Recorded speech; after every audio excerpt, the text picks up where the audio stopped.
ini juga kita melihat bersama bahwasanya perekonomian Indonesia sudah ditangani dengan cukup baik. Bahwa pada masa pandemi COVID-19 kali ini diharapkan pada triwulan kelima tahun 2021 juga pertumbuhan ekonomi bisa menyentuh angka 4,5% bahkan sampai 5,5%. Di lain sisi juga kita melihat bahwasanya Indonesia merupakan salah satu negara yang mampu secara berimbang menangani pandemi dan pemulihan ekonomi nasional atau PEN. Saya juga mengutip dari Kemenko Perindustrian Republik Indonesia bahwasanya kuncinya di sini adalah kebijakan fiskal dan juga moneter. Kemudian ada juga kombinasi kerjasama antara pemerintah dan juga Bank Indonesia dalam burden sharing. Yang ketiga ada juga reformasi struktural yang dilakukan melalui Undang-Undang Cipta Kerja yang pada kemarin menuai pro kontra dari mahasiswa dan juga kalangan masyarakat.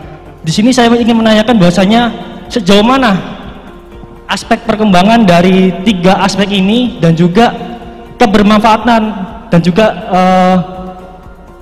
dampaknya untuk perkembangan ekonomi di Indonesia juga. Dari tiga aspek tersebut, yang pertama ada kebijakan fiskal dan moneter, kemudian burden sharing yang bahkan rencananya akan diperpanjang hingga tahun 2022. Yang terakhir adanya reformasi struktural pada Undang-Undang Cipta Kerja. Terima kasih Bapak. Ini dari mahasiswa yang lebih ekonomi daripada Fakultas Hukum nih, kayaknya salah jurusan.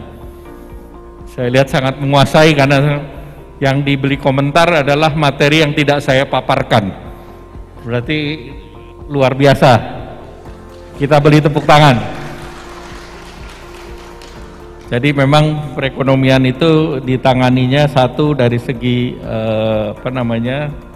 kebijakan fiskal, yaitu anggaran pemerintah, di mana dalam 2 tahun terakhir pemerintah menggerojoki dengan anggaran dan defisit anggaran, artinya pembiayaannya besar, lebih dari 3%. Nah kemudian moneter, tadi Ade mengatakan burden sharing, artinya pemerintah terbitkan surat utang, BI yang beli.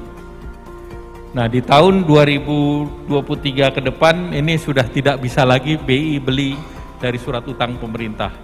Oleh karena itu engine pembangunannya kita harus geser dari tadi moneter maupun fiskal ke sektor swasta melalui investasi.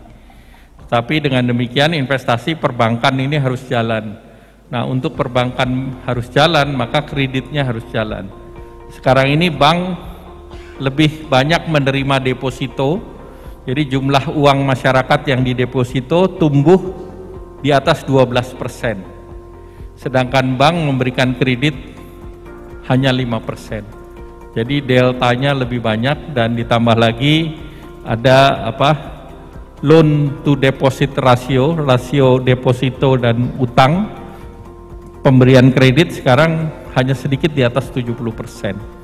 Nah ini banyak ruang kalau kita bisa naikkan ke 80%, yang nilainya mungkin bisa mendekati 1.000 triliun. Nah inilah yang mau didorong oleh pemerintah ke depannya.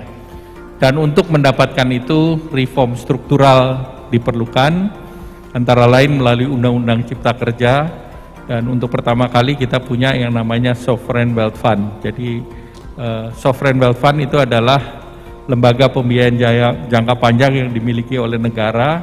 Singapura punya Temasek, kemudian Malaysia juga punya, bahkan negara kecil Timur pun punya.